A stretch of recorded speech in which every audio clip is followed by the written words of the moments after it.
Well, I've often promised to show you my magic trick. And of course, it isn't magic, it's physics, but it relates to the vertical axis. And we talk about this in class all the time.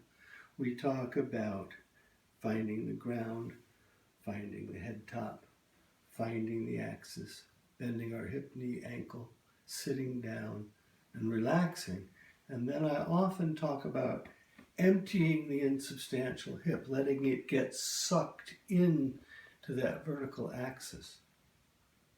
And I want to show you a little bit about that vertical axis. So here comes the magic trick. I'm going to take a fork and a spoon, and again, remember, it's pure physics. And this might take me a minute or two to put together, but I make the knife and the fork, and I take a piece of wood, and I suspend this whole thing. I take this glass, by the way, and just for the sake of discussion, I'm going to put it here as if it's on the precipice. Like it's standing on the precipice. And notice that I can have this balanced. Let me see if I can get it quiet. Now here comes the interesting part. Light a match. Set the wood on fire.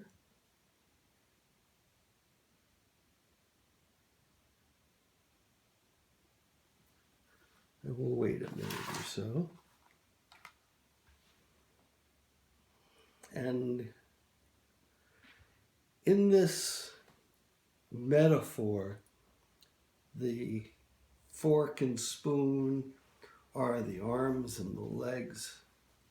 The stick is going to reveal the vertical axis to us in a minute.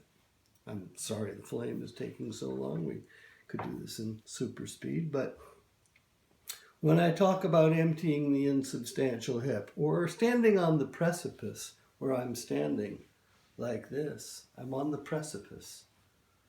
The arms and the legs are the knives and the forks. And coming back here now as this is burning down, you can see that there's one spot in this entire apparatus between heaven and earth.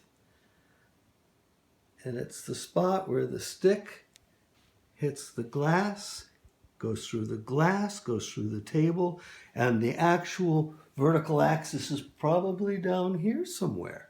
So giving up the insubstantial hip, this is like the pelvis. We just give it up and let the axis have it all.